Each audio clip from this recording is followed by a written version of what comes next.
Olá, amigas e amigos, estamos de volta em mais um Podercast. Como eu sempre digo, sempre com uma convidada ou um convidado especial. E hoje, fazendo jus ao nome do nosso programa, eu tenho o prazer de receber aqui o deputado estadual Irã Lima, que é líder do governo na Assembleia Legislativa. Deputado, muito obrigado por aceitar o convite de estar aqui conosco. Obrigado, você, Diógenes, por nos convidar e ter esse acesso livre da imprensa para um debate, para um bom debate, para uma boa conversa. Deputado, você está aí hoje festejando mais algumas vitórias, né? Não só a sua reeleição em 2022, né? Mas também a eleição de municípios importantes, onde você tem um protagonismo, né, muito forte. Eu quero iniciar essa entrevista aqui com um ponto alto do que está aí circulando nas redes sociais, no noticiário, né? Que é a campanha no Moju, que é o município de onde você vem, né, junto com a sua esposa, que é a atual prefeita, e que desenvolveram um trabalho que agora me parece que foi comprovado nas urnas de que é um trabalho que está dando certo.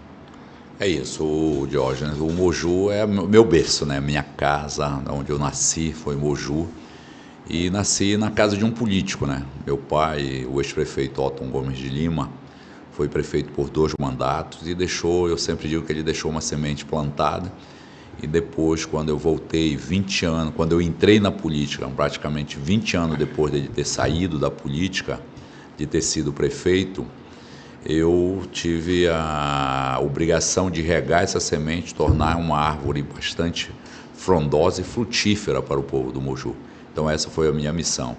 A última eleição que o meu pai foi eleito, ele teve 1.600 votos, e na minha reeleição eu tive 16.500 votos, ou seja, 10 vezes mais votos do que ele teve.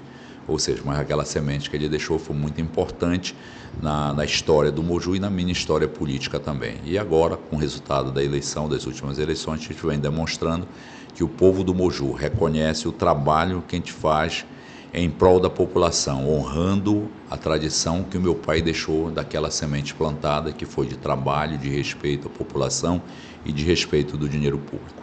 Ainda sobre o Moju, nós tivemos os nossos leitores, espectadores aqui do Podercast, tanto que é exibido, né, tanto na TV quanto nas redes sociais, houve uma grande repercussão da sua fala.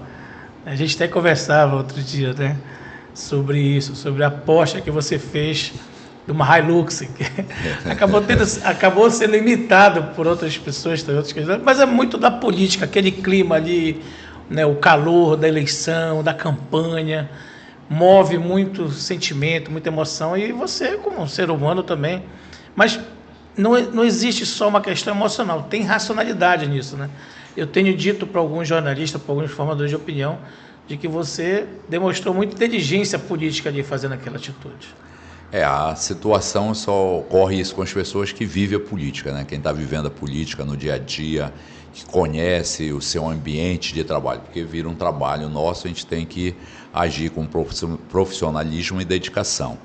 E lá naquele dia eu me deparei, eu tinha chegando de outros municípios, eu tinha feito um trabalho muito intenso no Marajó, visitei em 2 dias 7 municípios do Marajó, fazendo apoiamento político nos diversos locais que visitamos, e chego no Moju e deparo com uma publicação de uma pesquisa onde dava um candidato na frente do meu candidato, 27% na frente. Aquilo me chamou a atenção, porque na história do Moju nunca teve uma pesquisa com esse nível de diferença entre um primeiro e segundo colocado em menos de 15 dias para a eleição.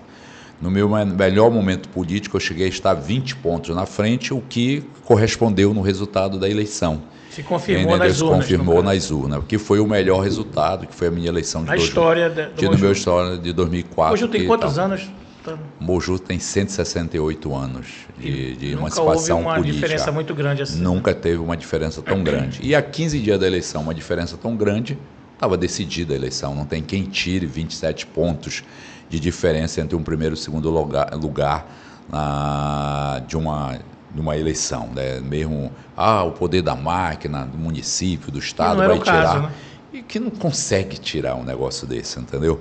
Então era muito pesado. E fui pensando o que é que eu poderia fazer para zerar aquela pesquisa, já que naqueles momentos nós não estávamos conseguindo, nenhum outro instituto de pesquisa estava conseguindo publicar nenhuma pesquisa do município do Moju.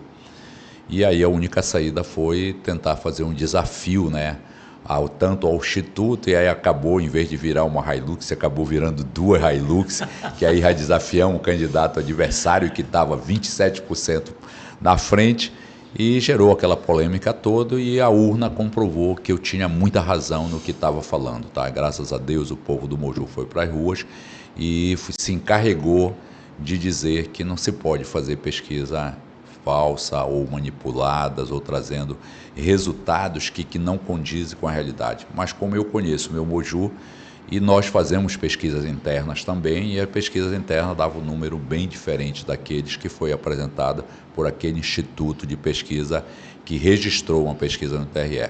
E é uma das cobranças que eu faço para a Justiça Eleitoral, ter setores da Justiça Eleitoral encarregados de fazer uma boa auditoria, que os institutos tenham que ser também penalizados, tá, quando ocorre situação desse tipo. Ou seja, o político não fica que comete um erro, comete um crime eleitoral ou um crime administrativo, não fica 8 anos inelegível. Também entendeu que os institutos que não cumprissem, né, o seu dever de informar, porque pesquisa é um instrumento científico, entendeu? Tem sua base científica, metodologia científica que garante o resultado das pesquisas.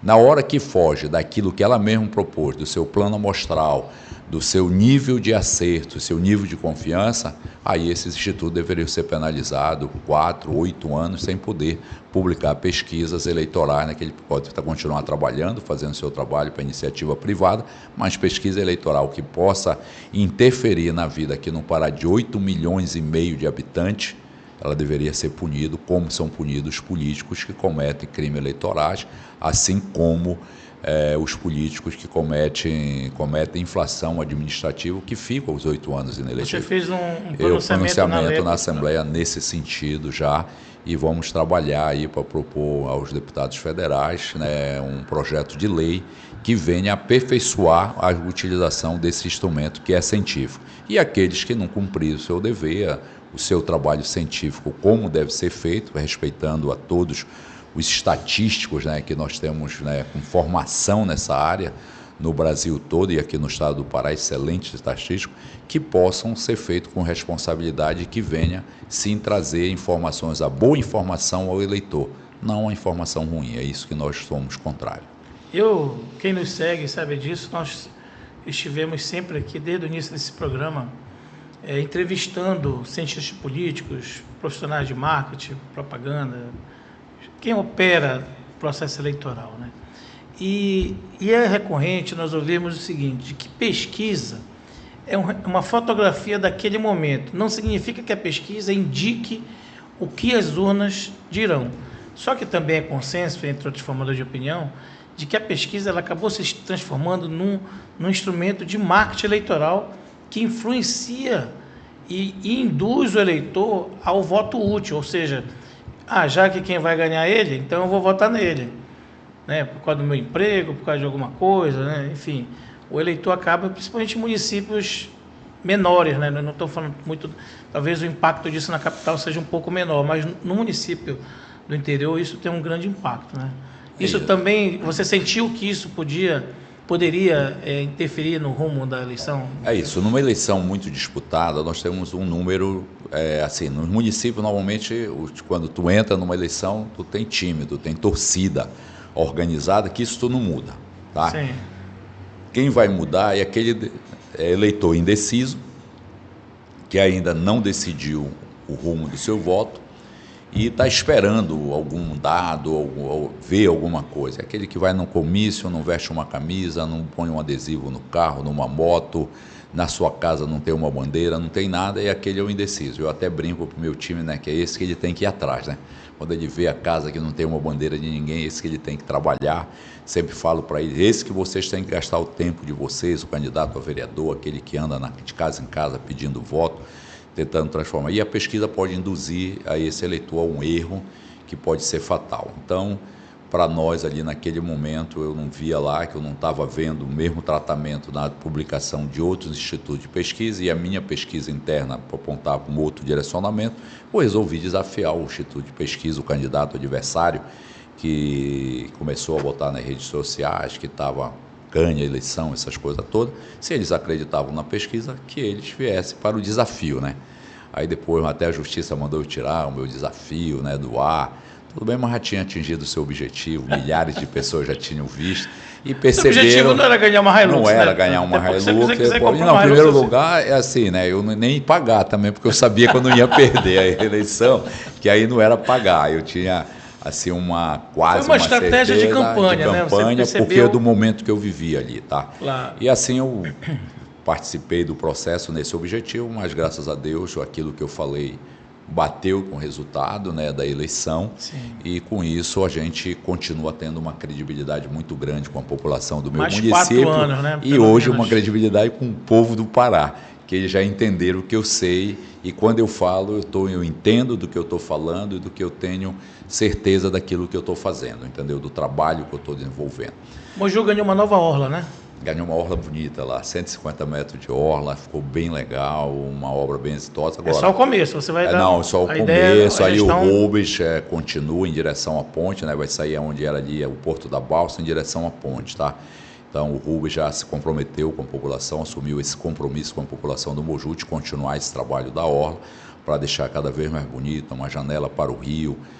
No nosso plano diretor é proibido construir prédios na margem do rio, sempre vai ter o espaço ali para as pessoas irem contemplar o nosso rio, que é tão bonito. Eu até brinquei, né, no dia que nós inauguramos a orla lá, junto com a prefeita Nilma, totalmente com recursos próprios, tá? 100% recursos da prefeitura do Moju, foi feito a orla lá do Moju, e que está a população muito feliz. Agora mesmo, hoje está sendo, ontem, né, está sendo feito o Dia das Crianças, está sendo comemorado no município do Moju, e as crianças todas lá na orla, se divertindo, a prefeita entregando brindes, prêmios para eles, e com isso brinquedos lá, fazendo uma grande atividade de brincadeiras, para que a população lá, estava todo mundo muito feliz lá com a orla tão bonita, e a gente via no rosto. E aí quando eu estava na orla, muito ventilado, e aí eu até brinquei lá, né, que o Moju é um município bonito, quente, né? Um município quente, o Moju é quente.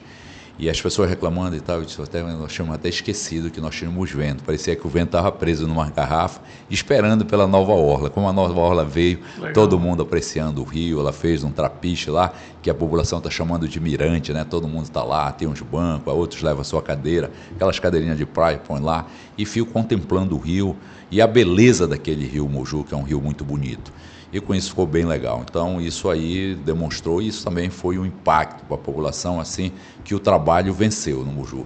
Porque diziam que só obra não ganha eleição. E rapaz, aí depois eu fiquei avaliando no final, vendo o resultado, e disse, foi verdade. Se fosse pelas obras que a prefeita tinha feito, a vitória era uma diferença muito maior. Mas eu lamento muita coisa sobre isso, que a população espere que um prefeito faça obras importantes e exitosas para o bem e para a melhoria do serviço a ser prestado para a população, entendeu? E aí eu chegava até a brincar, assim, então o que vale é roubar o dinheiro público. É esse que dá voto. Eu trabalho de forma diferente, né? Eu acho que a obra, o trabalho, a melhoria dos serviços feito à população do nosso município é que deveria eleger ou deixar de eleger um gestor. Por exemplo, o Moju é o melhor IDEB do Baixo Tocantins das escolas públicas municipais. Quem diria que a gente poderia ser melhor que Barcarena? Quem diria que a gente poderia ser melhor que a Abaetetuba, né? Com uma história muito maior, um desenvolvimento econômico maior, melhor que Cametá? Ninguém imaginava isso. Hoje, as escolas públicas municipais do Baixo Tocantins, o melhor IDEB do município de Moju, pelo trabalho que foi desenvolvido. Lá nós entregamos esse ano. Para você colher um resultado como esse, isso não é uma coisa... Da noite para o dia, não. Lá melhoramos a infraestrutura das escolas, ainda precisa melhorar mais, precisa, também, né? Qualificação, formação continuada, entendeu? Salários em dia, pagando o piso nacional do magistério. Por exemplo, esse ano nós entregamos os como é o nome lá? MacBooks, não era isso? Chromebooks, tá? Chromebooks é um laptop. É um laptop que trabalha com o sistema da Google, tá? Sim. E, para nossa surpresa, nós entregamos o mesmo computador, notebook, usado pelas escolas públicas americanas. lá em Moju, que ninguém tem no estado do Pará. Nós temos algumas escolas no Brasil, de São Paulo, Paraná, mas nós conseguimos entregar mais de 1.100 né? 1.100 Chromebooks para 95 escolas municipais. Entendeu? De acordo com o seu porte, com o seu tamanho, teve escola que receberam. E aí, qual é a história do Chromebook? O laboratório de informática vai à sala de aula. Não é o aluno que sai lá na sala de aula para ir à sala do laboratório de informática. Então, tem o seu carrinho que leva 20 Chromebook para cada sala de aula, de acordo com o número de alunos. Tem uns que são menores, que levavam 15, outros 10 Chromebooks, de acordo com o tamanho da escola. E aí o professor não tira o aluno da sala de aula e dentro da sala de aula ele usa os Chromebooks, tá certo? E bem legal, né? E tivemos outra parceria com a Fundação Paulo Lema, né, que é dono da Ambev, um dos acionistas das lojas americanas, que no trabalho conjunto, a 4 mãos, para melhorar a qualidade da educação no município do Moju. Tem 2 municípios no Pará, Moju e Ulianópolis, com parceria com eles, tá certo? E hoje o Estado também está buscando a parceria com a Fundação do Paulo Lema. Nós conseguimos 63 antenas da Starlink com sinal dado pela Fundação do Paulo Lema, que colocou... Não só aquelas antenas que o governador alugou. Não, né? não. Essas são do Paulo Lema, doado ao município do Moju e pago pela Fundação Paulo Lema toda até o sinal. Mas também tem as antenas do governo. Tem do governo do Estado nas escolas estaduais. Já começas a chegar. Ah, tá. Porque é mais recente, para as escolas estaduais. E essas estão das escolas 100% municipal. Aonde aonde não tinham sinais. Por exemplo, não são para as escolas da cidade. São todas as escolas municipais? Não, são 63 escolas. De quantas? De 165, 170 escolas. Ele botou porque eram as escolas que estavam offline, sem sinal, sem onde conexão. Nós não iríamos ter nunca sinal. Então eles levaram lá digital né? fantástico. E além disso, nos outros que tem sinal, a prefeitura tem uma extensão com o Estado que tem sinal, então nós praticamente cobrimos todo o território, eram as remotas, as escolas remotas. Tivemos geralmente isso, para a zona rural, que foi melhorando a escola. Aí fizemos aquele sistema matematicano, que é uma origem aqui no estado do Pará, do Intercelery. O matematicano está lá colocado no Moju também, tem Olimpíadas de matemática, tem tudo isso. Que desenvolve legal, né? Desenvolve a mente. E um combate do analfabetismo, tanto em língua portuguesa e matemática, que foi o principal item com a Fundação Paulo Lema, que nós tínhamos reduzido o analfabetismo em 12% quando eu fui prefeito. Quando foi agora, tinha voltado tudo de novo. E aí começamos a trabalhar o analfabetismo e nós identificamos, por exemplo, aluno no 9º ano analfabeto em matemática. E às vezes analfabeto em língua portuguesa, nono ano, que eram para ter lá o ensino. Aí fomos envolvendo todos os educadores, todo mundo assumindo para si a responsabilidade, ou se não todos, mas a grande maioria dos educadores, e aí a educação foi melhorando e colhemos já o primeiro resultado importante esse ano, que foi ser o melhor IDEB da região das escolas municipais. Nós perdemos para Abaetetuba nas escolas do Estado, do 6º ao 9º ano, nós ficamos abaixo de Abaetetuba, mas a escola do 6º ao 9º ano em Abaetetuba é 100% governo do Estado do Pará. A Prefeitura de Abaetetuba só trabalha com ensino fundamental menor. E Moju já trabalha com ensino fundamental menor e maior é 100% do município. Aonde é 100% do município, o melhor IDEB é do município de Moju. Então, mandar um abraço para o Walter, né, que é o professor. O Walter, o Intercelery, que criou o Intercelery, que é um projeto fantástico, formidável, né? E que nós estamos desenvolvendo no Moju e tem trazido resultados bem importantes para a educação no Moju. Deputado, voltando aqui para questões mais polêmicas, digamos assim. Você tem um vídeo circulando no dia da vitória, você fazendo uma fala contundente a respeito do senador Beto Faro. Você já apoiou o senador, o PT é aliado do MDB já há algum tempo no Estado, né, ajudou na eleição do governador, esteve agora na reeleição. E muita gente se pergunta, né, o que ocorreu, né, para você ter feito aquela fala ali.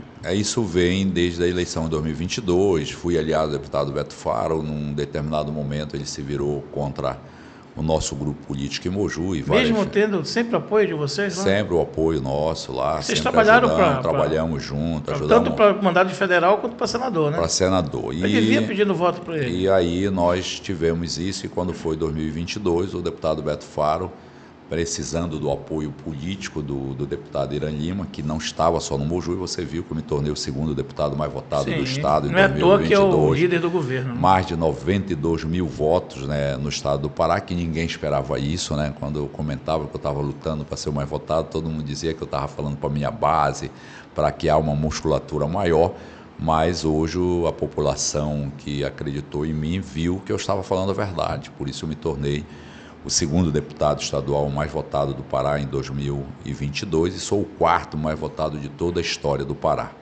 Então isso tinha uma musculatura política muito importante.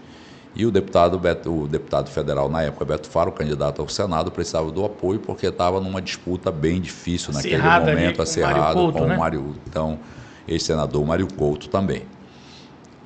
E o Beto Faro assumiu esse compromisso com a gente, que apoiaria o meu candidato a prefeito em Moju, caso nós dessemos esse apoio para ele em 2022. E quando nós vimos em 2023 para 2024, o deputado Beto Faro foi lançar candidato contra nós.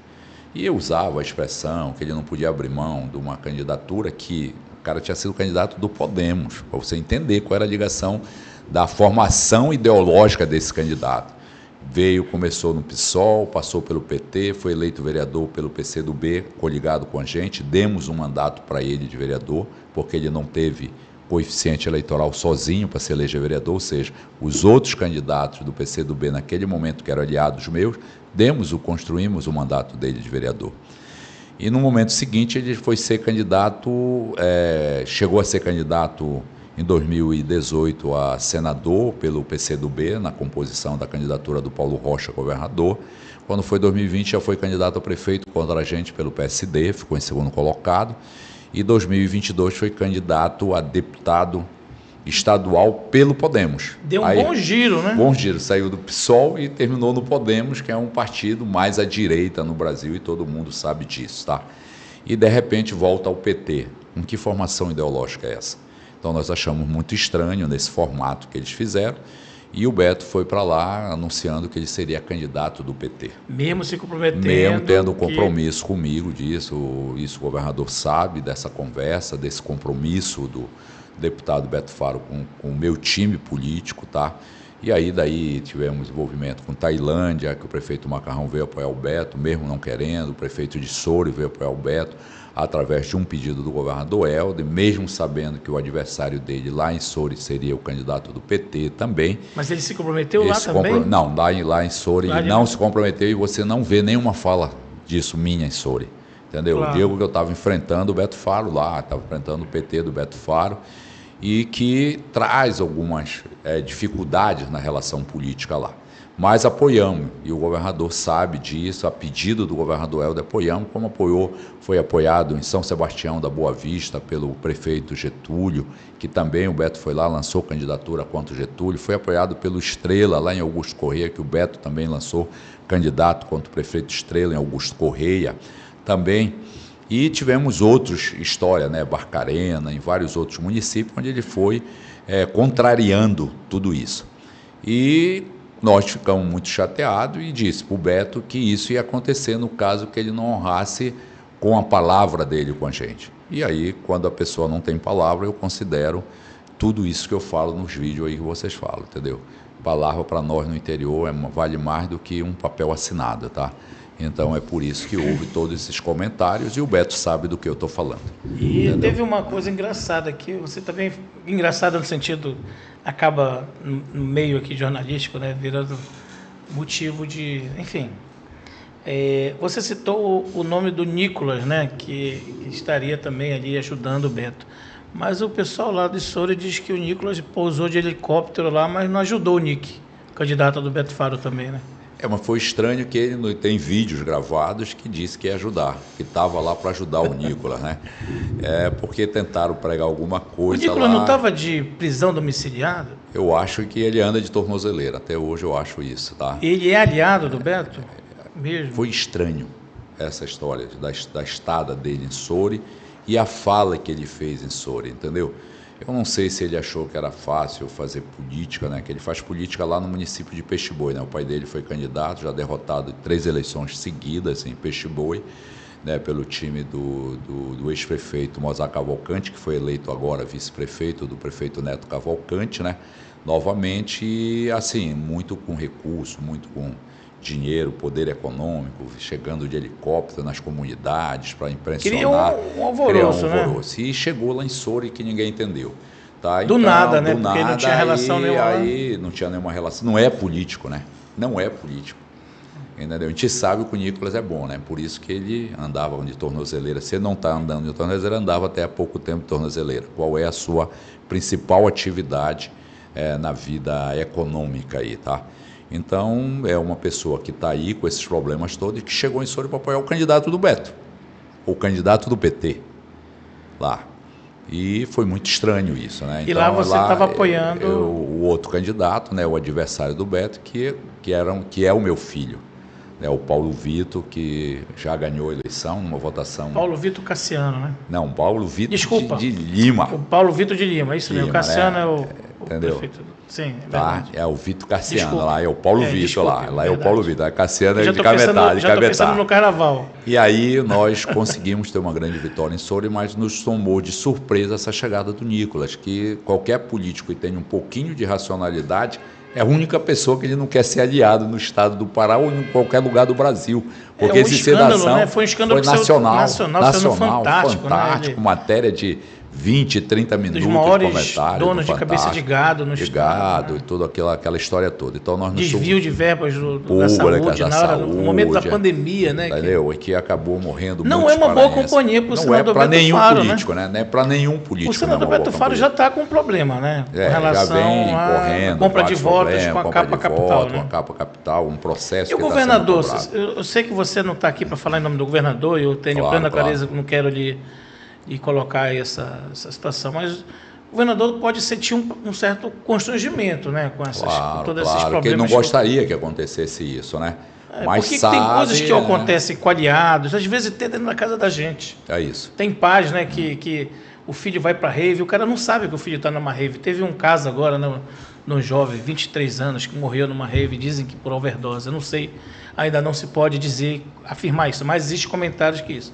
Se você, como pai, às vezes, não sabe o que o filho está fazendo, imagina um presidente da República, um governador, né? Tem coisas que são feitas no governo que o líder não sabe, né, do que é feito. E isso, a estrutura do poder é muito grande, né? A estrutura administrativa do Estado, até mesmo nas prefeituras, às vezes foge algumas coisas do controle das pessoas. Isso que é importante a imprensa, né, deputado? A imprensa vai, divulga, a gente corrige os problemas que estão acontecendo, isso é muito interessante. Inclusive, o governador Helder Barbalho, no discurso de posse dele, em janeiro de 2022, em janeiro de 2023, quando ele tomou posse, né? Eu estava em Fortaleza, no hotel, de passado o Réveillon lá, e antes de sair para o tour, né, eu ia fazer com a família, eu fiquei assistindo pela internet, liguei o computador, fiquei assistindo o governador fazendo uma fala nesse sentido, de que agradecendo a imprensa, presente e não presente, e eu me senti, de certa forma, atingido por isso, contemplado, porque ele disse que o papel da imprensa, muitas vezes, ele é incômodo, mas ele é necessário, porque, às vezes, o governante, ele só fica, o líder, né, do executivo, o político, ele só fica sabendo de problemas no governo através da imprensa. Muitas das vezes, né? Através da imprensa. Então, o papel da imprensa, por isso que talvez a gente chama a imprensa de quarto poder, né, por ela estar ali cumprindo o papel, né, de vigilância, de controle social, né, de alerta para os abusos, para os excessos, né? É o caso desse escândalo que envolveu aí esse cidadão. É verdade. E aí nos tomou de surpresa, e as atividades econômicas aí envolvendo ele, e nos chamou a atenção disso. Então, nós ficamos preocupados que isso é muito ruim para a política, esse tipo de envolvimento de qualquer político no estado do Pará. E o Nick, então, tem que ter limite, o Nick é um rapaz que não tem que ter limite. Até então não tem envolvimento com nada errado, né? Exato, é verdade. A gente não tinha nem o que bater no Nick. Pois é. Porque, na realidade, nunca Jovem fez de origem nada. humilde, Nunca fez nada, realmente. Nem em pró, nem em favor, foi vereador o mandato. Foi líder do governo do PT naquele momento no município de Soure. que foi um governo assim que deixou muito a desejar para o município de Soure, em vez do governo do município avançar e retroagir, fechou vários hotéis, né, lá em Soure. Quando você vê os hotéis, o Ilha do Marajó fechado. Do Pereira, hotéis, né, aquele advogado, né? Que era do Antônio Pereira, né? Até que vendeu agora, está sendo reativado lá por um outro grupo empresarial. Tem uma empresarial. piscina no bar, né? Lindo aquele hotel, Lindo hotel, fechado. Todo interligado por... Por quê? Porque a rua não era asfaltada até lá, para chegar lá era muito difícil. Começou alguns projetos que era bastante exitoso, de esgotamento sanitário, acabou não concluindo, o dinheiro desapareceu, não conseguiram concluir, tudo isso. O senhor está bem asfaltado agora? Deixou uma mácula, assim, melhorou muito do que era, só que Soure ainda precisa de muito asfalto. Porque Soure é grande, né? É um município bem dividido, as ruas muito amplas, largas, né? As ruas são muito largas, é diferente dos demais municípios do Pará, ou seja, aquela rua ali com 7 metros de asfalto não vai funcionar em Soure. Já tem canteiro, né? Canteiro central, com mangueira, então, né? Tem que ser trabalhado tudo isso, então é muito difícil para asfaltar Soure, como Soure precisa ser asfaltado, mas ela precisa ser, porque ela é um município turístico, né? Muito é uma instância forte, turística do estado do Pará. Praia do Pesqueiro, praia do Araruna, praia, né? Várias praias lá, muito importante e exitosa, né, para a população. E aí nós percebemos aquilo ali. Então Mas deu para reeleger com tranquilidade também. A história também. política de Soure trazia uma mácula para a administração do PT. E as pessoas que estavam apoiando o NIC, né, que eram as mesmas pessoas que apoiaram o então prefeito da época daquela administração. A retaguarda era uma retaguarda que a população não acredita em Soure. E aí, diferentemente da retaguarda do prefeito Guto, né, que está muito bem avaliado em Soure pelo trabalho que fez e que lançou o Paulo Vitor, que é meu filho, né, a prefeito lá. E nós fomos mostrando o tanto que nós trabalhamos por Soure, tanto que o governador Helder me ouve o prefeito Guto, ouve as reivindicações do município de Soure, como houve também dos 144 municípios do estado do Pará, um governador que é municipalista, que ajuda todos os prefeitos, principalmente aqueles que querem trabalhar e tratar a coisa com seriedade. E foi o que aconteceu, o povo de Soure, nós alertamos, começamos lá, assim, bem aproveitado tudo, a gente tinha 9% na pesquisa, e o NIC tinha 59%. Acabamos lá para o resultado da eleição com 57,25%. Foi uma virada... E o NIC lá com os outros 42,75%. Ganhamos quase em torno de 15 pontos de diferença. Uma grande virada, né? Fantástica em Soure. E no Moju mantivemos, né? Eu sempre digo o que você acha que foi desidratando o NIC? Foi lembrarem na campanha o governo do Irácio, aqueles problemas do Irácio, não, do João Luiz. Do João Luiz, na verdade. João Luiz. O Irácio. A gente nem tocava no nome do João, entendeu? Porque o João é um cara humilde, trabalhador, ex-funcionário aposentado, acho, dos Correios. Irácio era de Cametá. Não sei porque eu estou confundindo Cametá com eu acho que é Soure. pelo Vitor, só que o meu Vitor é o Paulo Vitor, né? Verdade. E o Vitor lá é o Vitor Cassiano. E aí também traz algumas histórias assim, de semelhança com a administração do PT, lá com o Irácio, que eu gosto muito do Irácio, o João Paulo era presidente da Câmara lá. No caso lá de Soure, eu lembro que tentaram até apedrejar o prefeito. A prefeitura, né? Queimaram casa de vereadores, foi isso. O padre fez um movimento forte contra o prefeito. Forte. E ela foi muito ruim. Então, quando as pessoas começaram a lembrar como era, aquilo trouxe um desgaste e as pessoas que estavam indo apoiar o NIC lembravam aquele momento ruim de Soure, de estabilidade política, de um município abandonada, desceu obras abandonadas. E aí chega um cidadão daquele. Aí aquele tiro no pé. Ficha suja mesmo. Ficha suja mesmo. Um tiro no pé que nenhum político pode cometer. E se então, quando você falou aquilo, falou de caso pensado, né? Ali foi. A parceria do Beto Faro com ele não é uma coisa legal. Eu fiquei preocupado que se isso tinha chegado no Moju e nós não tivéssemos percebido essa chegada no Moju também. Porque o que a gente sentiu ali era que teve assim, um movimento econômico diferenciado, entendeu? Tem um caso lá que foi preso, um valor até pequeno lá, que está com inquérito na polícia. Mas na campanha do PT? Na campanha agora do GS foi presa uma pessoa com dinheiro, dando dinheiro lá, com os adesivos. O material Moju, agora, no caso. Do Moju. De Soure não. Isso está no TRE? Está na polícia ainda. Está sendo concluído. Mas foi denunciado para o TRE, denunciado, né? E aí vamos fazer as ações necessárias, tá? Como crime eleitoral lá sendo envolvido. Mas foram valores pequenos que tiveram lá. E nós depois recebemos alguns relatos e tudo mais lá mas que nós estamos apurando ainda realmente o que foi que aconteceu. Mas só que o que ficou muito claro foi a pesquisa, né? Que a pesquisa não bateu com os números apontados. Mas exatamente foi isso, né? Quero até esclarecer para a população, são aquelas coisas na política que, para mim, como político, sou filho de um político que tinha palavra, que manteve a sua palavra até o final da vida, para mim a palavra na política é primordial. Você me viu oposição na Assembleia, uma oposição dura. Governo Jatene, Almir, né? De posição dura contra o governo Jatene na Assembleia Legislativa. Com Almir, você estava como prefeito, né? Estava como prefeito, como o Jatene também pegou prefeito, o Jatene também. E lá era um debate de alto nível, técnico, né? Fazia crítica quando tinha que criticar. Votei com o governo Jatene quando tinha que defender o Pará. Defendi empréstimos importantes para fazer a ponte sobre o Rio Meru, para fazer a PA 252 que liga Moju a Cará, que era importante para o desenvolvimento daquela região, e outras obras importantes, terminais hidroviários, espalhado pelo Estado. Tudo isso nós votamos favorável quando a gente via que ia beneficiar o povo do Pará. E quando nós vimos que ia prejudicar o povo do Pará ou que o recurso público do Pará não estava sendo usado de forma eficiente para melhorar a vida do cidadão paraense, nós éramos oposição bastante combativa e de alto nível. Ninguém me via fazer um debate de baixo nível na Assembleia. Eu lembro que você foi também bastante rigoroso ali de segundo ano do governo Ana Júlia com relação ao empréstimo, o famoso 366, né? Que você queria saber a aplicação desse recurso para que os prefeitos pudessem ter acesso. Aí você falava muito do Moju, falava muito daquela região. Fizemos o acordo, né? Lá metade dos recursos foi destinado aos municípios diretamente, né? E a outra metade. Muita coisa não aconteceu ao final, mas acabamos carimbando o empréstimo lá. E assim como nós carimbávamos também todos os empréstimos que entravam lá na época, né? No governo Jatene, para que fosse atender exatamente às necessidades da população paraense. Então todo mundo me viu, não mudei de lado, fiquei até o fim com o Helder, estou com o Helder até hoje, o nosso governador Helder, pelo trabalho que ele vem realizando com o povo do Pará. Tá? E o Helder até brinca, né, que eu era dentro da Casa Civil ou na CEDEM um secretário muito sindicalista, ele dizia, né? Pela minha origem de servidor público, fui do Sindifisco. Levava muito demandas. Fui como é que se diz?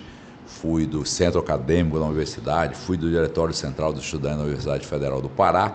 Então eu vinha com esse debate mais popular. Enfrentou muito a esquerda também, né? Muito. Eu defendia a Você direita. Foi centro, né? Não, eu defendia a direita, mas não sendo de esquerda, militante da esquerda. Eu defendia, mas defendia sempre esse meio caminho aqui da racionalidade da política, do bom serviço prestado à população, não sendo nem cego com a direita e nem cego à esquerda, sempre defendendo. Eu sempre digo que eu penso como a população mediana, né? Com a média da população eu penso do mesmo jeito que eles, né? Quero ver as coisas funcionando, quero ver as coisas melhorando para a vida. Vim da escola pública, né? Minha vida inteira eu estudei na escola pública. Até ontem eu fiz um comentário saudando os professores. No dia que eu fui votar em Moju, quando eu vou chegando na escola, vai saindo a professora que deu aula no meu primeiro ano. E não foi nem em Moju, reconheci a professora Edith, né? Que ela vinha saindo da escola, tinha acabado de votar, porque eu estudei, o meu primeiro ano foi em Abaetetuba, na Escola Vicente Mauer de Abaetetuba. E quando eu encontrei aí a professora Edith, uma coincidência da vida, casou com um mojuense.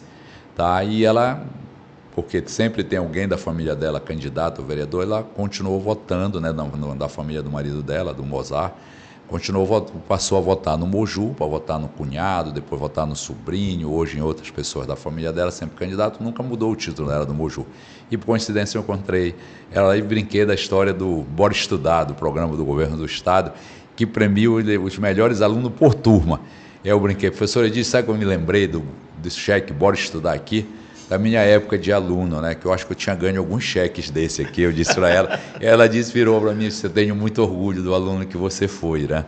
E da pessoa que você é. Isso me deu uma alegria de ver a pessoa que me viu no primeiro ano da escola do ensino fundamental menor, tá tendo orgulho de um aluno que ela teve. Ela disse, sempre você fala de você com orgulho, ela disse. E para mim foi uma alegria aquilo, ver lá. Muito bem. Professora Edith. Parabéns também, professora Edith. Deputado, a gente passou esse primeiro bloco, nós vamos entrar no segundo bloco. Eu quero falar de outros assuntos, já que a gente já esgotou, de certa forma, aqui alguns causos desse processo eleitoral. Quero falar um pouco dos planos, né, do líder do governo. Vocês, junto com o Chicão ali, né, e toda a base aliada, conseguiram estabelecer aí, nesse período de legislatura, uma produção legislativa muito forte. Se eu não me engano, eu estava conversando com a Alda Dantas, né, que é a chefa lá da comunicação, manda-chuva, né, da comunicação. Verdade. E ela estava dizendo, Jorge, nós fomos uma das casas legislativas com mais produção, quiçá a com mais produção no Brasil, né? E o Chicão, ele vem trabalhando junto ali, uma sintonia com ele, né, de conduzir o processo de votação dos grandes projetos, dos empréstimos, né? Temos aí mais de 15 bilhões já autorizados, né? Mas não foram contraídos ainda. Discutidos ali com a base, a divisão para saúde, educação. O Pará tem muito a ganhar com a entrada desses recursos nos cofres públicos, né, para poder ativar as políticas públicas. Porque às vezes as pessoas falam, o cara está endividando o município, está endividando o Estado. Ele está trazendo recursos para que serem aplicados, né? Pelo menos é isso que se espera, não é isso? É isso, eu até brinco lá, né? Eu faço a colocação de que tem coisas que são importantes acontecerem agora, tá certo? Que são as infraestruturas necessárias para o desenvolvimento do Estado. A gente tem, por exemplo, a Avenida Liberdade aqui, tá? A nova Avenida Liberdade que está se construindo, que seria a segunda entrada para Belém. Entrada e saída, no caso, né? Entrada e saída de Belém, numa via totalmente pedagiada, com bastante segurança, onde as pessoas que possam pagar e não quiserem enfrentar a via pública gratuita, né, a BR, com valor sem pagar pedágio, vai por lá. E aqueles que quiserem pagar, vai pela outra, ter o direito de escolha sobre o que vai fazer na sua vida. Então, é muito importante Belém, a segunda entrada, correto?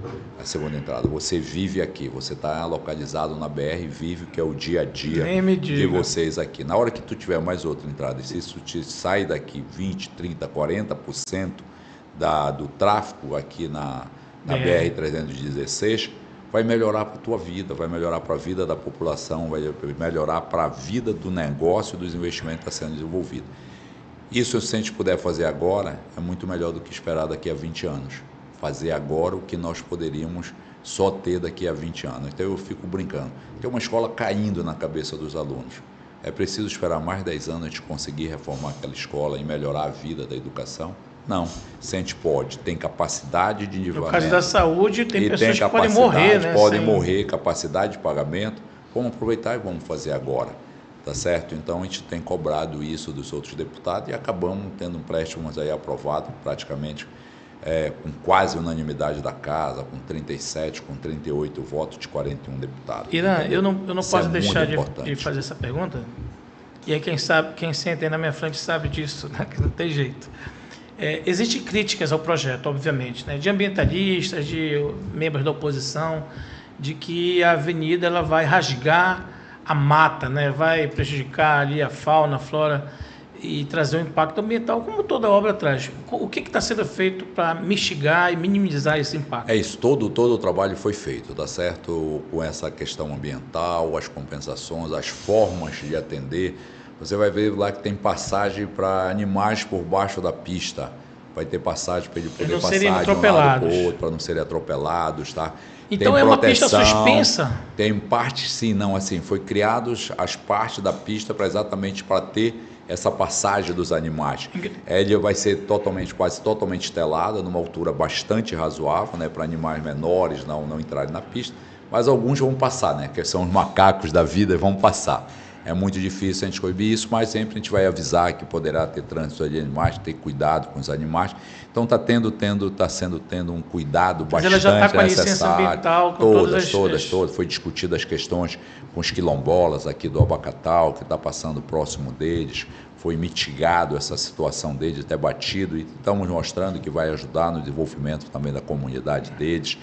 Vai ter uma nova acesso para eles e provavelmente a questão de pedágio para eles vai ser uma PPP que vai dar a gestão. Essa aí vai ser uma manutenção, PPP, no caso. Manutenção. A construção ela é uma PPP onerosa, tá? O Estado entra com uma parte do investimento também, tá? O Estado paga uma parte do investimento e a PPP vai pagando parte disso, vai retornar para o Estado, que muito parte desse recurso, uma parte também vai ser de empréstimo, tá? E a PPP se responsabiliza pela manutenção. Pela manutenção toda dela, e daí em diante, da segunda fase, da continuidade dela. Nesse primeiro momento vamos fazer até Alça Viária, e no segundo momento até Santa Isabel, e assim toda ela, provavelmente contornando o município de Castanhal ali, para até chegar... A ideia final é chegar na BR Belém-Brasília, né? Na altura ali entre Santa Maria e São Miguel do Guamá, para chegar lá. Mas só que tem que iniciar. E o início é essa primeira fase que está aqui. E o nosso, você diz ali, o nosso presidente Chicão, fazendo um excelente trabalho. O Chicão é quase uma unanimidade na Assembleia pelo excelente trabalho. Você anda na Assembleia com a outra Assembleia. Vou até fazer outra provocação, já que... Fantástico o trabalho do Chicão na Assembleia. Até um dia desse, eu percebia, como jornalista, de que a sucessão do governador do Barbalho passaria pelo seu nome e pelo do Chicão. Obviamente que eu não quero ali trazer nenhum tipo de problema, não entenda assim. Eu estou sendo fiel ao que eu penso, né? E aí o governador fez uma escolha, né, pela Hanna, deve ter articulado, conversado com vocês ali. Hoje existe o consenso em torno do nome da Hanna. Mas me parece que o nome da Hanna não decola, né? E vocês continuam fazendo o trabalho de vocês ali na Lepa, apoiando o governador com muita fidelidade, ao mesmo tempo brindando ali, criando toda uma condição de uma alta governabilidade, o que permite que o governador, inclusive, dê voo mais alto, esteja mundo afora, né, falando sobre a COP. Ele está bem, né, nesse sentido, né?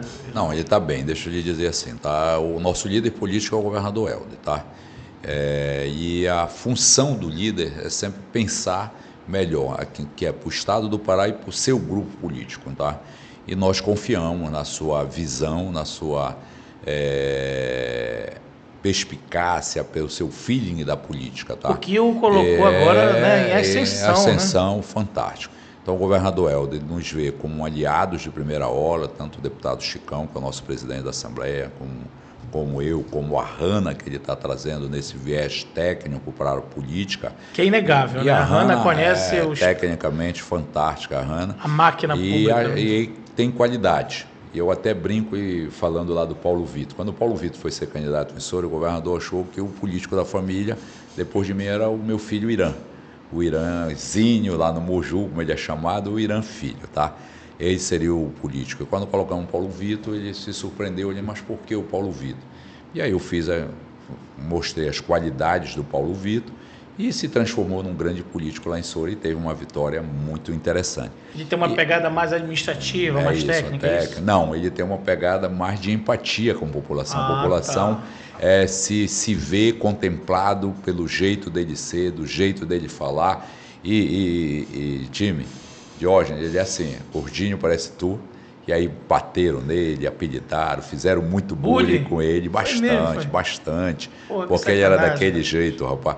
Um gordinho simpático, né? Aí ele virou o gordinho simpático, o gordinho legal. Porque as pessoas não sabem, né? E tal. Quantos gordinhos são legais. E aí se envolveram com ele e aquilo virou, em vez de ser um defeito, virou uma virtude. Legal isso. E aí faz a transformação daquilo. E a Hanna tem as suas virtudes, tá certo? Sim, sem dúvida. E aí nós temos que fazer, eu disse para ele, então a primeira parte do Vitor ele tem, que é a empatia. E aí, da segunda parte, nós vamos construir aqui com ele tem a seriedade, ele tem um compromisso, vai fazer. E a Hanna é essa pessoa, tá certo? Que tem um conhecimento técnico, ou seja, o Estado administrativamente vai estar muito bem contemplado. E agora nós estamos trabalhando essa questão da política, da relação política, do conhecimento político, e que nós vamos estar lá. Eu vou estar no lado dela nos próximos meses aí, estou esperando passar esse primeiro turno aqui, o segundo turno da eleição da Prefeitura de Belém, que eu já estou envolvido, né? Estou tirando aqui uma hora para estar contigo aqui hoje. Na verdade, mas eu estou já coordenando uma das áreas de Belém, né? Sabendo que o governador aqui, chamou todo o time para vir para Belém. Para Belém e aqui, e cada um trazendo um pouco da sua experiência para fazer. Eu estou nessa região aqui nossa, aqui do Entroncamento, da Marambaia, dessa região do Mangueirão ali, estou nessa área, até a Júlio César está comigo. que é uma área bastante complicada ali, né? A área da casa dos nossos adversários. E eu estou lá dentro dessa casa fazendo bate-papo com a comunidade, com as lideranças políticas aí, e fazendo essa construção aqui também. E aí daqui uns dias eu vou estar do lado da Hanna também, tá? Trazendo a minha experiência do meu dia a dia da política. Eu saí aqui dessa eleição com uma musculatura muito boa, né? Eu só dentro do MDB eu consegui fazer 10 prefeitos e outros fora do MDB. Então 10 prefeitos, alguns na reeleição, alguns novos prefeitos, como foi o caso do Moju, o caso de Soure. Estou sentindo aí uma musculatura para uma disputa para o Senado, será que não cola? Não, o Senado, o governador definiu que é o Chicão, né? E a outra vaga é do nosso governador, Helder, tá? Certo. Então, sendo o Chicão, nós vamos estar todo mundo junto aí. Mas o Helder pode ser o vice-presidente aí. E aí a gente já começa a fazer o outro diálogo aí, né? E aqui é dentro dessa expectativa que o governador colocar para nós aqui, o que está colocado para nós hoje, como pré-candidata a governadora, a nossa vice-governadora Hanna, que é minha colega da Secretaria da Fazenda, né? Sim, entramos praticamente também, né? junto como auditores da Secretaria da Fazenda ali no início de 93, final do ano de 1993. Estamos lá todo esse período trabalhando conjuntamente e nós vamos fazer aquilo que for possível e imaginável para a gente ajudar a Hanna a se tornar, e que já está, é bem legal, já ela está sendo bem recebida nos municípios, entendeu? A fala dela em público já avançou assim, entendeu? Anos-luz já, entendeu? Para que nós vimos a Hanna no início de 2023, para que a Hanna agora, em outubro, quase novembro de 2024, é uma outra Hanna, com uma outra pegada. E ter as mulheres assumindo espaço de poder é uma coisa importante também na sociedade, né? Muito grande. Tem muita gente que fala disso, mas fala da boca para fora. Eu, sinceramente, fico muito feliz de ver mulheres, né? Quando a Ana Júlia foi apontada pelo PT, eu senti muita alegria. Infelizmente, o governo da Ana Júlia deixou a desejar em muitos sentidos. Assim como o Edmilson também deixou a desejar em Agora Belém. o resultado. E não tem jeito, a população responde, né? A classe política ali também, né? Se mobiliza. E as mulheres acabam se vendo ali. Porque a mulher, assim, é diferente, né? Ela trabalha fora. Quando chega em casa, quando é casada, toma conta do marido, toma conta da família. O orçamento da família normalmente é feito pelas mulheres. Elas que administram aquilo ali. Então eu até brinco lá, quando eu vi as economias que a Nilma fez lá, que deu para ela fazer 15 quilômetros de asfalto, nenhum outro prefeito fez asfalto com recursos próprios do Moju, fez uma orla linda lá no Balneário Levi, urbanizou o Levi. Se você for lá, você vai ver um balneário lindo que você não imagina que tem no município do Moju, que a população tem orgulho de lá. Quando você vê a orla da cidade totalmente com recursos próprios, está sendo construída a nova Secretaria de Educação do Moju. Nova que eu digo assim, que a Secretaria de Educação nunca teve prédio, sempre foi em prédio alugado. Se você a obra que ela vai entregar até final de outubro, início de novembro, vai entregar no Moju, você vai ficar assustada com a Secretaria de Educação do Moju, que está ficando linda a Secretaria de Educação do Moju. Então, muitas obras feitas com recursos próprios do Moju, entendeu? E isso é a única justificativa que eu tenho, que é a mulher, que sabe gerir por causa do orçamento, que ela cuida da família, e ela vai e cuida de uma prefeitura, de um governo do estado, como se fosse a sua própria família, o orçamento da sua família, que ela quer o bem. E quando quer o bem, e sabe dividir direitinho, e vai dividindo, vai dando, vai contemplando os filhos, né? Cada filho tendo aquela parte ali, ela vai dividindo, né, o quinhão de cada comunidade. Aí tu vai lá, mas olha, ela fez aqui uma arena de grama sintética na comunidade e tal. Aí nessa outra ela fez um ginásio coberto, ali ela fez uma quadra coberta, fez uma praça, asfaltou uma rua, fez uma escola melhor. Ali na outra comunidade, quando tu olha, mas o que é isso? É aquela história da mãe, da sensibilidade da mãe. Então a mulher traz essa diferença também para a política, entendeu? Que as políticas públicas de assistência social repassam para a mulher os recursos, né? É verdade, né? Bolsa Família, todos os... Tudo, as mulheres que conduzem isso. E temos histórica, a Dona Alcione, né? A Ação Social do Pará, sempre quando vamos falar da Ação Social, lembra a Dona Alcione, né? Ali o trabalho que ela fez, ali naquele primeiro momento, e todo mundo se assusta até hoje com o trabalho que ela fez. Por falar nela, há rumores, há comentários de que ela e o senador Jader Barbalho podem estar aí já se encaminhando para uma aposentadoria, o que eu acho justo também, necessário, acima de 80 anos, né? Vão estar aí. Esse ano, então, a Dona Alcione fez 80 anos no dia 5, no dia 27. Rapaz, no dia da eleição, Oi? 27, o aniversário do né? senador, já no dia do segundo turno. Olha aí. Rapaz, ele vai pedir aqui para nós, desculpa estar usando aqui, ele vai pedir para o candidato do MDB ganhar a eleição como presente para ele, né? E acho que a população de Belém deve dar esse presente para ele, entendeu? O Igor parece que já está, né? Aí já abriu uma diferença boa. Razoável, bem razoável. Não deu para levar no primeiro turno, né? Mas chegou próximo, né? Chegou muito próximo. Mas as candidaturas, o Igor foi impressionante, que ele saiu de 2% para 40 e pouco, né? Então... É isso, é o trabalho. Entendeu? O trabalho do governador Helder, a mensagem que o governador Helder... Muito colada a imagem, né? A alta avaliação do governador Helder. E é isso que eu estou te dizendo, Jorge. Desde o início que a gente está falando, que a população está reconhecendo o trabalho das gestões. O que é muito importante para nós é o resultado do trabalho. Porque com o trabalho das obras sendo imprimidas, da qualidade das obras imprimidas, aí melhora a educação, melhora a saúde. Tu está vendo aí, o governador já entregou um novo pronto-socorro da capital. Precisa melhorar o atendimento, precisa. E ali é o aperfeiçoamento que vai tendo, tá?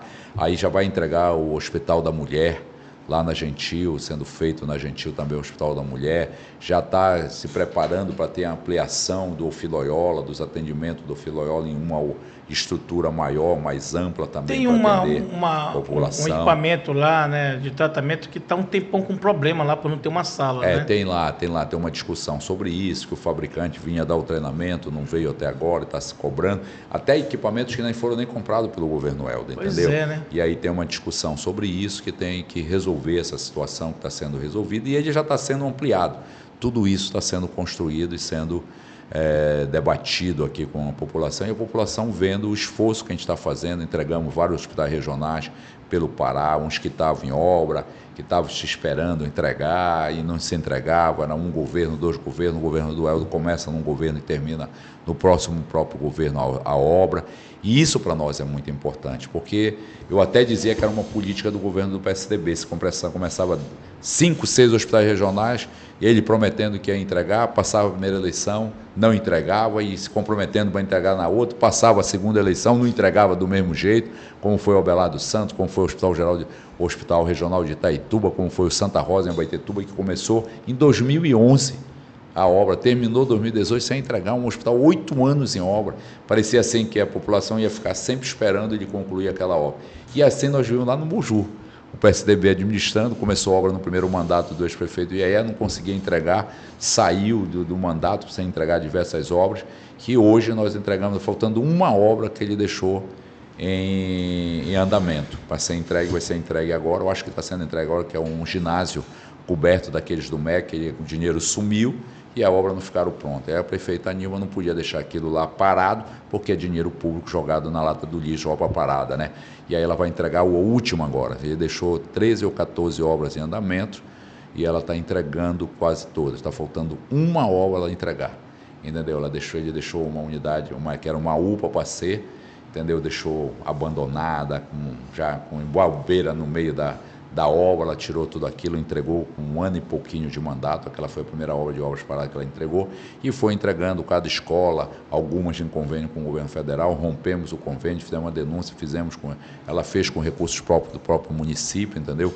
Tudo isso para beneficiar a população do município do Mogi. O governador foi a mesma coisa, entregou o hospital regional Abelardo Santos, depois entregou o de Itaituba, aí entregou o Santa Rosa de Abaetetuba, e foi entregando cada hospital que foi deixado em obras. Castanhal, que começou, não foi entregue, ele entregou do Castanhal, e aí ele foi fazendo isso, porque aquilo é dinheiro público lá, melhora o serviço de saúde e tal, mas aí a população está vendo que as obras são importantes e o serviço vai melhorando para a população, que são as escolas que ele está entregando, cada uma escola mais bonita do que a outra. Até entregou em Abaetetuba, entregou em Cametá, entregou em Castanhal, entregou em Capanema, entregou na maioria dos municípios do estado do Pará.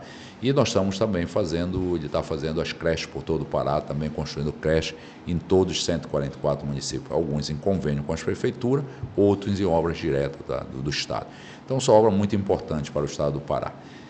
E muitas vias, né? Muitas obras de interligação do estado, entendeu?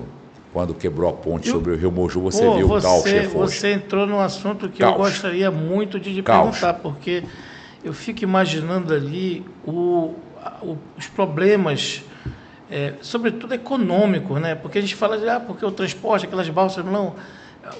tudo encareceu ali, né? Praticamente por conta daquele Pois é, acidente. aí ele conseguiu recuperar a ponte em 10 meses, enquanto já Tempo tem num recorde, né? trecho menor do que era, com um rio menos hostil como é naquela área da alça viária ali. O rio Moju é muito hostil ali.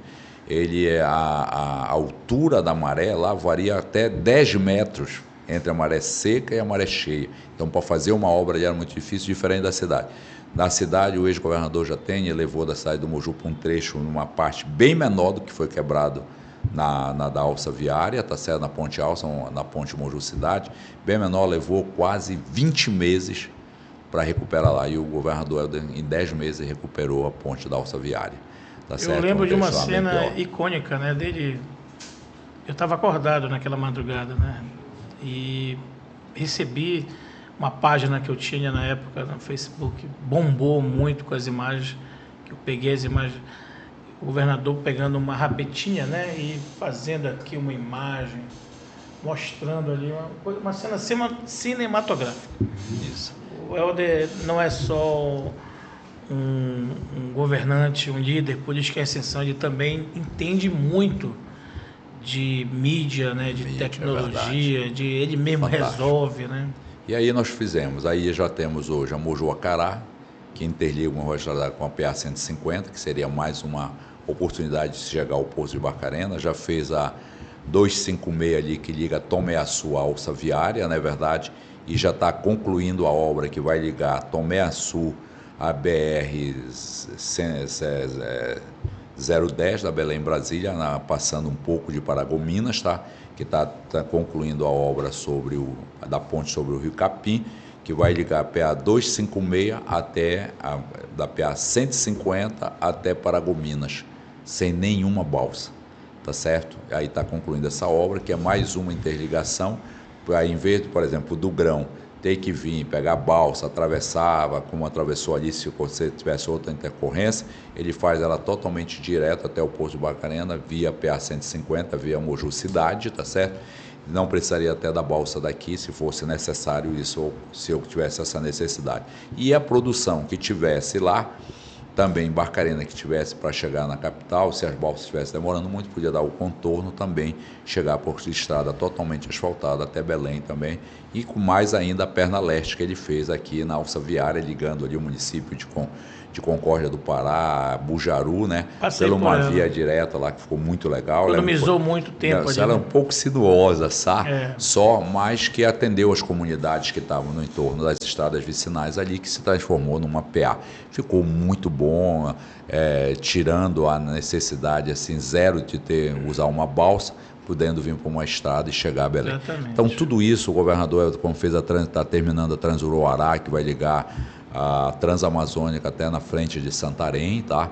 Que vai dar uma outra vida para a população ali, um outro viés, vai economizar, por exemplo, quem vinha pela Transamazônica tinha que ir até Urópolis para voltar para Santarém. Então vai economizar a viagem, vai economizar ali 200, 300 ali, né? Quilômetros, vai dar um corte antes de chegar lá para quem quiser ir para Santarém. Então tudo isso possibilita a integração do Estado. A gente está sonhando a pessoa sair de ônibus daqui de Belém às 6 da manhã e chegar em Santarém às 18 horas, ou seja, levar 12 horas de viagem, dar almoçar em Altamira para chegar em Santarém de ônibus para interligar lá. Hoje é um dia, 2 dias de viagem, uma confusão, né, grande. Por quê? Porque o governador já está asfaltando a PA 151 de Breu Branco, de Baião até Breu Branco, que é para fazer a interligação com a Transamazônica, chegar na Transuará, atravessar para chegar em Santarém, passando por Altamira.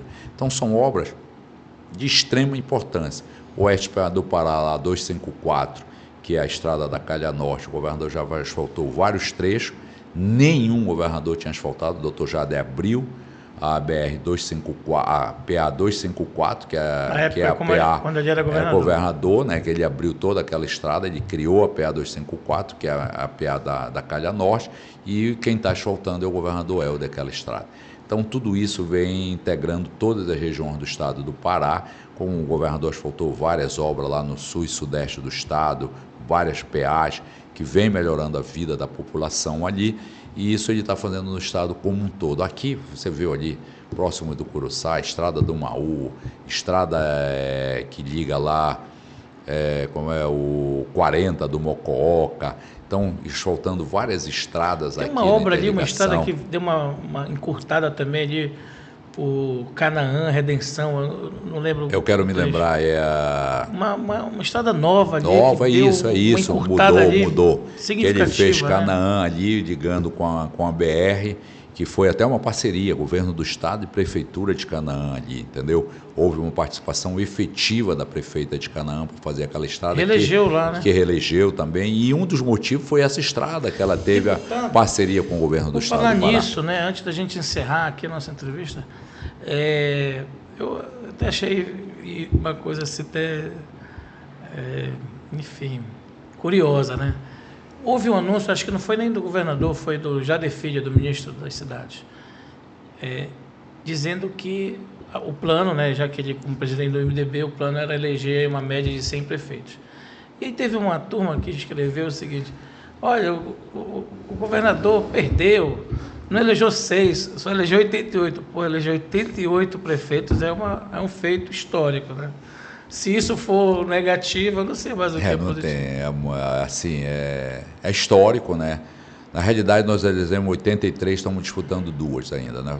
Podemos chegar a 85, tá? Aí nós temos um partido aliado, o PP elegeu 16. Qual foi a surpresa? A surpresa foi ali Marabá? Para nós aqui, pelos dados que nós tínhamos no início, sim, Marabá foi surpresa para nós ali, negativa, que nós esperávamos.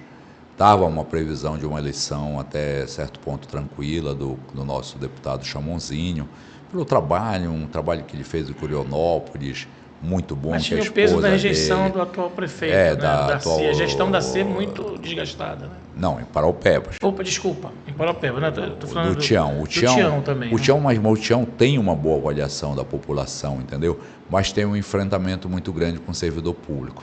O Tião não deu reajuste 8 anos de mandato, entendeu? Criou um relacionamento hostil com o servidor público. Então, quando o Tião passou a apoiar, o Chamonzinho traz isso junto, e são 8 mil, 9 mil servidores públicos que têm críticas pesadas ao governo do Tião. Mas o Tião era um prefeito, no geral, muito bem avaliado, entendeu? E aí... Não é o caso do Darcy, né? Não é o caso do Darcy. O Darcy mal avaliado e tudo mais.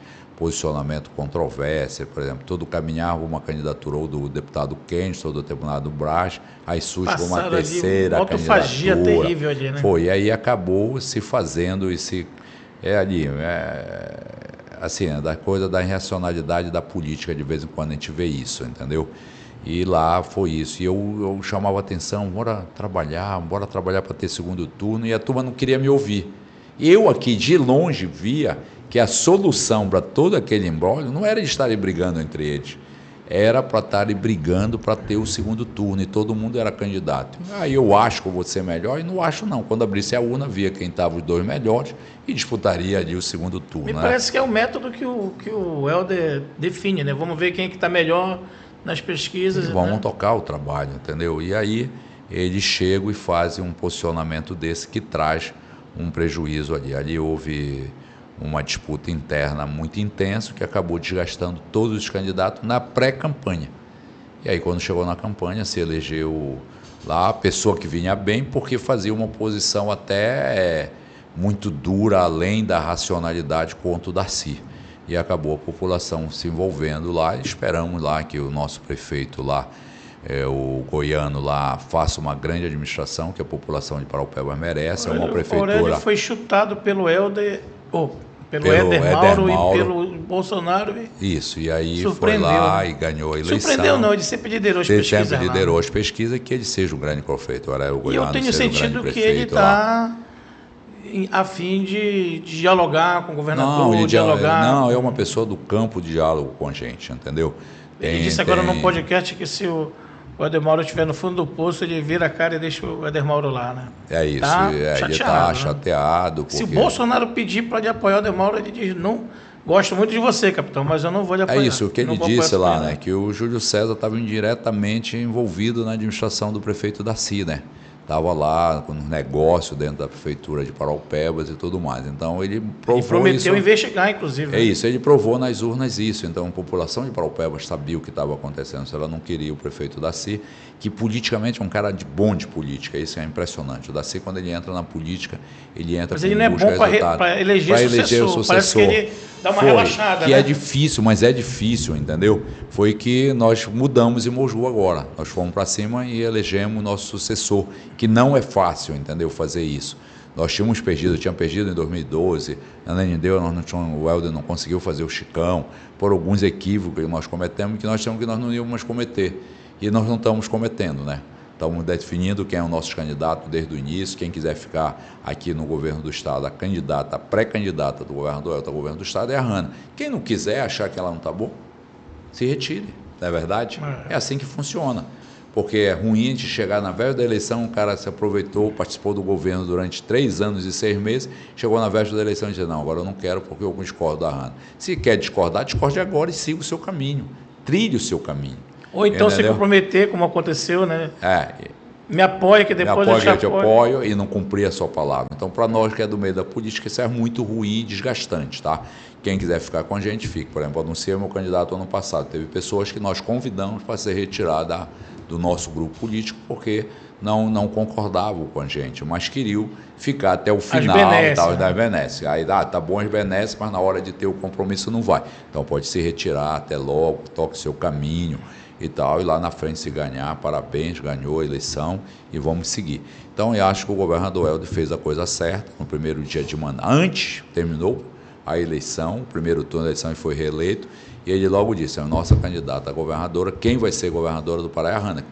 Isso é uma deliberação dele, a Hanna vai ser governadora do Pará porque ele vai renunciar ao mandato para ser candidato ao Senado, e a Hanna está todo colocado, se nada acontecer de errado daqui para lá, a Hanna é governadora do Pará em 2026. Lá em abril de 2026 ela se torna governadora do Pará. Então isso é uma decisão pessoal do governador. Quando ele diz a Hanna vai ser governadora do Pará, é uma decisão pessoal dele. Entendeu? Que ele vai renunciar para ser candidato ao Senado. Agora, a eleição de governadora que ela vai enfrentar no mandato é uma outra discussão, tá? Que aí ela se torna a nossa pré-candidata do MDB a governadora do Estado em 2026. Então ele já colocou que a Hanna é pré-candidata a governadora em 2026, tá? E conta com a nossa solidariedade pela visão do nosso líder no Pará, que é o governador Helder. Então, o líder é para liderar, para dar boas notícias onde te agrada e, às vezes, notícias que não te agradam, mas que nós temos que respeitar que ele é o nosso líder. E o líder é para tomar decisões polêmicas, muitas das vezes, mas que, na visão dele, é a melhor para o Estado, a melhor para o nosso grupo político. Então, esse é o formato do pensamento. E eu, onde eu sou líder, eu sou de tomar decisão também. Eu não tenho essa conversa comigo. Eu fui colocado lá para tomar decisão. Se não fosse para tomar decisão, não tinha me colocado como líder. E o Helder é o nosso líder. O governador Helder é o nosso líder político no Pará. E ele está aí para tomar decisões que, às vezes, pode ser criticada, mas que, na visão dele, é a visão que é o melhor para o povo do Pará e o melhor para o nosso grupo político. E com isso nós somos liderados deles, seguimos a sua liderança no estado do Pará.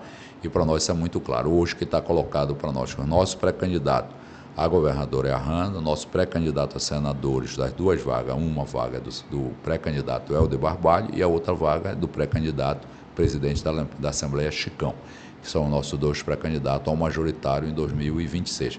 Ainda tem uma discussão aí de vice-governador, deputado federal, de presidente da LEPA, que são debates que a gente vai construindo ao longo dos próximos anos aí para o futuro do Pará. Muito bem. Olha, essa entrevista aqui, né, o tempo foi passando, a gente não teve nem intervalo, né? Nada. Foi pauleira, como se diz, né? Deputado estadual Irã Lima, hoje, em qual é a legislatura que você já está?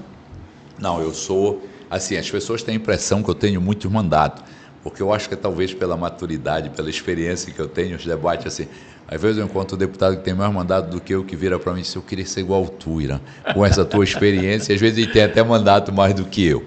Mas é aquela história da experiência do Porque debate. Também, enquanto prefeito, tu andava muito por aqui, muito, né? Muito. Eu fazia o trabalho municipalista, eu defendia os prefeitos. Não ficava só no município, Moju, tu não. ia Aí eu ia para as recurso, entidades, fazia o debate, defendia as entidades, ia para Brasília. Tiveste quantos mandatos de prefeito? Eu tive 2 de prefeito mandatos. E estou no 3º de deputado estadual e fui 2 vezes secretário de Estado, né? Fui secretário de Desenvolvimento, CDM, né? Fui da Casa Civil, né? Secretário da Casa Civil, que é uma secretaria muito importante para o Principal, Estado, digamos, né? e sempre dando protagonismo a essas secretarias no governo do Estado do governador Helder, tá? Eram secretarias muito importantes que nós dávamos protagonismo que elas merecem ter, tanto a Secretaria de Desenvolvimento do Estado como que é a CDM, né, como a Casa Civil. E aí, como líder da oposição na Assembleia, que me tornei o líder pelo posicionamento da Assembleia da Oposição. Inclusive, até quem achava que ia ter outros partidos com líderes, eles já passaram a reconhecer a minha liderança naquele momento pelo trabalho. Eu me lembro que um dia o Edmilson chegou e eu disse que eu ia substituí-lo na oposição, na liderança da oposição na Assembleia, ele não acreditou, que achou que seria outro deputado. Quando 8 meses depois que ele voltou, quando ele chegou em agosto aqui, ele disse: "Não, eu quero falar contigo depois do evento que ele fez", eu participei para prestigiar ele como deputado federal, né? Aí ele veio e disse: "Eu queria falar contigo, rapaz, as informações que eu tenho aqui da casa, que tu se tornou mesmo líder da oposição na casa, como tu me disseste no dia da diplomação, coisa que eu não acreditava." A Dé me parabenizou pela postura, pela posição, e é bacana a gente ver um político como Edmilson, com a experiência que ele tinha, com o protagonismo que ele criou na Assembleia Legislativa, liderando a oposição naquela casa, nos reconhecer como um líder da oposição no formato que nós fizemos naquela casa também. Então, para mim, esse trabalho foi muito legal, viu, Diógenes, aqui. E as pessoas já acham que eu tenho mais mandato, porque a Nilma teve um mandato, eu era muito presente no mandato dela. Acho que eu tenho, além dos mandatos... Tu não era só o primeiro damo, tu era uma espécie de um adjunto, um deputado adjunto. Né? Adjunto. Aí eu brinco com a turma, adjunto, isso a gente brinca. Aí a turma brinca comigo que a Nilma foi a maior prefeita do Moju e tal. Aí eu digo, porque ela tem, que faz o acompanhamento dela, um deputado muito bom, né? Muito bom do lado dela, porque ela tem um grande deputado do lado dela, eu brigo com a turma. Mas não significa que ela seja uma pessoa que esteja numa posição, né, inferior. Pelo contrário. Não. Ela, inclusive, você está falando da questão do Sintep, né? Que ela foi disputar o Sintep, mesmo você sugerindo para ela que não, ela tem a posição dela. Né? Tem um posicionamento dela e vai lá, faz aquilo que ela acha que é melhor. Porque tem prefeita, tem deputada, tem mulheres de políticos que o marido saiu na frente e tal, e a mulher veio. Que é isso, né? Que quem controla mesmo é o homem, né? E com a Nilma eu tive a oportunidade de entrevistar ela no Podercast especial na posse, na sua posse agora, nessa última legislatura, em 2022, na Lepa, né? E eu percebi a altivez e a propositividade dela. Ela é uma mulher aguerrida. Quero, inclusive, aproveitar aqui e convidá-la, e quando você chegar em casa, você reforça o convite. Ela está me ligando, para poder vir aqui, tá me ligando. Né, fazer uma prestação de contas, né, fazer aí todo o arcabouço das obras que foram feitas, do serviço e de tudo que ela conseguiu fazer nesse mandato. Tá bom? Eu me lembro que eu fui discutir alguma coisa das malocas lá em Moju, né, que ela mandou cobrir as malocas com piaçava. E nós não temos piaçava no Pará, entendeu? Aí eu tentei mudar para tornar mais econômico, alguma coisa. Ela disse: "Não, mas não fica tão bonito." É verdade. Ela disse, então eu mandou buscar a piaçava, veio da Bahia, para ela botar lá, entendeu? Porque fica mais bonito. Ela disse: "Irã, sem dúvida. Essa é a obra que eu quero que seja feita." E como ela é formada em design de interiores, então ela desenha o que ela quer ver para ficar legal. Ela senta, quando a gente vê, ela está com a régua, com a prancha lá na mesa, fazendo os desenhos dela, os arquitetos vêm, ela diz, aí o cara faz algo, não quero assim, vai lá, desenha também e vai fazendo. Então todas essas obras têm muito a mão dela, entendeu? A assinatura mesmo. A assinatura, né? A qualidade a vontade que ela dela, quer. Né? Aí para te ver, essa orla no Moju tem quase 3.000 metros quadrados de pedra portuguesa.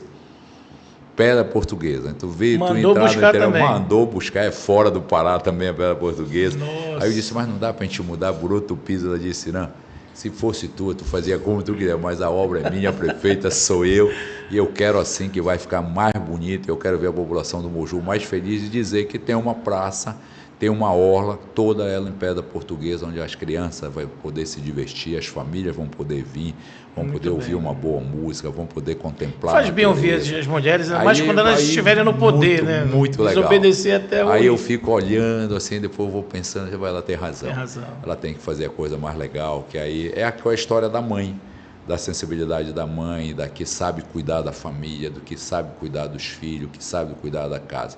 E a mãe é aquilo que quer melhor para sua gente, para o seu povo. Então ela age com coração de mãe para ajudar cada vez melhor o povo da sua terra, do nosso município do Moju. Então o convite está feito, prefeita, venha aqui apresentar sua prestação de conta e você reforça lá em casa. Tá bom. Deputado, eu infelizmente tenho que encerrar essa entrevista, mas já reitero, né, você tem aqui a entrada garantida, sempre quando precisar. Quero agradecer a sua jornalista, assessora de imprensa, né, que conseguiu aqui de trazer, mesmo no momento apertado aí da campanha do Igor, e dizer que você tem aí surpreendido a classe política com depoimentos fortes e que eu acredito que ressoaram de uma forma bem impactante. Então, parabéns pelo seu posicionamento. Acho que tem momento que a gente tem que ser assim, bater na mesa, né, dizer no que acredita, porque senão as pessoas... Tem uma frase bíblica, né, que diz que os mornos serão vomitados, né? Então é uma coisa forte, né? Você não pode, às vezes, ser morno, né? Ou você é frio ou você é quente. E aí você foi para cima, foi quente, né? Tem que ter o tempo certo, né, Jorge? Então, quero agradecer participar aqui com você, a sua grande audiência que você tem, todas as pessoas que lhe acompanham, lhe veem, e sempre o bom jornalismo tem que ser valorizado, tá? Sempre eu digo isso, que a boa notícia, a notícia que realmente leva à realidade da população, ela tem que ser feita, tá? Às vezes é ruim para o administrador, mas também, quando é boa, seja também levado a boa. Então, a boa imprensa tem que ser feita e isso é o que faz engrandecer no nosso estado, os nossos municípios, o nosso país, tá? Então, é isso que você está trabalhando agora, fazendo a boa imprensa, e a boa imprensa nos ajuda a corrigir nossas falhas, corrigir os nossos erros e, com isso, fazer uma construção sempre melhor para o futuro do nosso estado, para o nosso povo, nossa gente, que nós representamos. Eu faço parte da Casa do Povo, me sinto bem naquela Assembleia Legislativa, gosto de fazer o debate. Às vezes a pessoa me vê, eu levo o debate das ideias, tá? Da construção. Às vezes a pessoa diz, o Irã vai brigar com o Rogério, eu não brigo com ele, eu faço o debate das ideias na tribuna da casa, entendeu? Quando eu saio de lá. Que o parlamento mas eu até brinco com ele, quando ele vai lá, faz uma crítica mesmo, você não vem me dar trabalho, Rogério, para com isso, porque eu vou ter que subir lá para fazer a defesa, mostrar a realidade, como as coisas acontecem, mas sempre da boa política, entendeu? Sim. Assim, o debate inferior a isso é quando nos atinge mesmo, eu sempre brinco, bateu em mim ou bateu na minha família, não tem jeito. Vai ter o troco, vai apanhar da pior forma que a pessoa pensa que ia ter. Então, eu até digo assim, não façam isso, pelo amor de Deus, para não ter uma reação, né? Evitem isso, porque é duro, a discussão é dura. E peço assim, quando você assume um compromisso, cumpre o compromisso assumido com a população, assume um compromisso político que foi colocado na mesa, não desvirtua a política, porque a política tem que ser de palavra e de responsabilidade, de compromisso. Você não vai me ver em um palanque dizendo que eu estou prometendo uma coisa. O político não tem que prometer, o político tem que ter compromisso com a população, com o seu eleitor, tá certo? E o compromisso é para ser realizado. E quando não puder ser realizado, tem uma boa justificativa para não ter realizado e dizer que aquilo não foi realizado por esse, por aquele motivo. Dá um motivo bem plausível. Por exemplo, lá de Moju, eu vi alguns comentários que diziam assim mesmo, não, eu tenho um prefeito eleito do Moju, eu não posso abrir mão disso. E olha o que aconteceu. Se desgastou no estado todo de uma maneira desnecessária, né? E que viram o que aconteceu em Moju. Porque tu está enfrentando um político que tem com profissionalismo, que tem com relação boa e uma boa administração da prefeita Nilma, entendeu? Então, tu tem que avaliar todos os pormenores, não tem que ser feito por emoção, não tem que ser feito pelo achômetro, tu tem que fazer com a coisa correta. E isso me surpreende, que as pessoas estão aí, não estão hoje na política, entendeu? E tem que aprender. E às vezes não. quase 100% das vezes, nós aprendemos com as grandes derrotas que a gente tem na vida. As maiores lições para nós são com as grandes derrotas. É pedagógica, né? É pedagógica, entendeu? Eu digo que eu sempre, com a vitória, a gente acaba encobrindo os erros que nós cometemos. E a derrota não, ela expõe de maneira, às vezes, muito dura para nós os erros que nós cometemos. E aí tu tem que aprender. E se tu não aprender com isso, é uma lição que as pessoas têm que entender, que é uma lição dada pelo povo e às vezes são lições irreparáveis para o futuro nosso, tá? E aí eu quero parabenizar todos os meus parceiros que eu tive no estado, né? Mais de 10, né? Só no MDB 10. E fora os outros parceiros fora do MDB. Por exemplo, tem um prefeito do PT que foi eleito com a minha parceria, entendeu? Que é o prefeito Pina. Meus dois partidos, meus dois Roberto aliados, Pina, Roberto lá de Igarapé-Miri. Os meus dois partidos que compuseram com ele, que nós indicamos o vice, foi o MDB, que a coordenação do MDB é meu no Moju, indicamos o vice, nós elegemos 4 prefeitos e tivemos 9 mil votos no MDB de lá. E nós montamos o Avante, que elegeu 3 vereadores e teve 7.500 votos. E o Pena teve 20 mil votos. Então você entender qual foi o meu tamanho. E o PT, a federação, teve 7 mil votos apenas. Não é à toa que você é o primeiro deputado, o primeiro líder político, depois desse primeiro turno, a sentar aqui. Foi assim, muito bacana. Ontem me sentei com o Pina, mostrei para ele o resultado do nosso time, no apoiamento a ele, porque se o nosso time tivesse ido para qualquer outro lado político, tinham feito o prefeito de Igarapé-Miri. Mas o governador Helder me chamou e disse que tinha o compromisso de ajudar os prefeitos que apoiaram ele na eleição de 2022, sem inventar novas candidaturas. E o Pina foi um daqueles que foi leal ao governador Helder. E o Pina volta, né, com uma grande... E é um grande prefeito. É o melhor prefeito, eu acho, dos últimos 30 anos em Igarapé-Miri. Daquele jeitinho dele, né? Ele vem administrando, vem organizando a cidade, o município de Igarapé-Miri vem melhorando. E nós nos achamos na obrigação, para cumprir o compromisso que o governador assumiu. E segundo, porque Igarapé-Miri está no caminho certo do desenvolvimento, da organização administrativa e política do município. E aí nós nos achamos que o Pina representa aquilo que tem de bom em Igarapé-Miri. E aí nós apoiamos o Pina, ele foi reeleito, teve 20 mil votos, só os 2 partidos meus lá tiveram 16.700 votos em Igarapé-Miri. Eu brinquei com ele, se nós temos levado só 10 mil votos daí para ti, nós construímos a metade do seu mandato, eu disse para ele. Aí eu brinquei com ele ontem, discutimos aí o próximo governo dele, como vai ser montado, como nós vamos poder ajudar.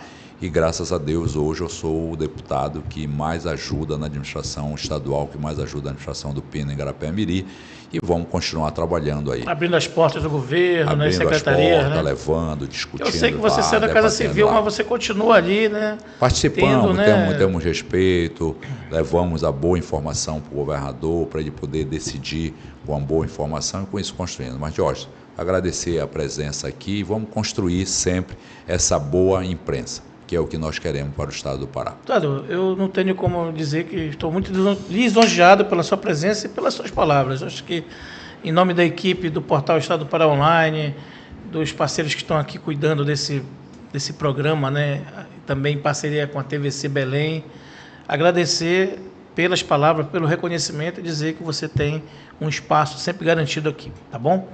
Obrigado, esse aqui boa noite. Foi mais um Podercast, sempre com um convidado especial. Hoje, essa entrevista, né, pauleira, né, quentura, né, como a gente diz por aí, com o deputado estadual Irã Lima, líder do governo na Assembleia Legislativa do Estado, seu 3º mandato, foi prefeito de Moju, né, cidade onde nasceu, a esposa agora está findando, né, o 2º mandato também, né, como prefeita, e conseguiu aí, né, eleger em 2 municípios, né, o filho e o sobrinho, não é isso? Não, sucessor, lá é sucessor. A sucessora. Lá em Moju não, o Rubens é o sucessor da Nilma. Né? 2 vezes. Mas lá em Soure é o meu filho. É o seu filho, né? É o filho Paulo Vitor. E que foram 2 vitórias, né, bem interessantes, né, bem disputadas. Em Soure, uma reviravolta, né? Reviravolta.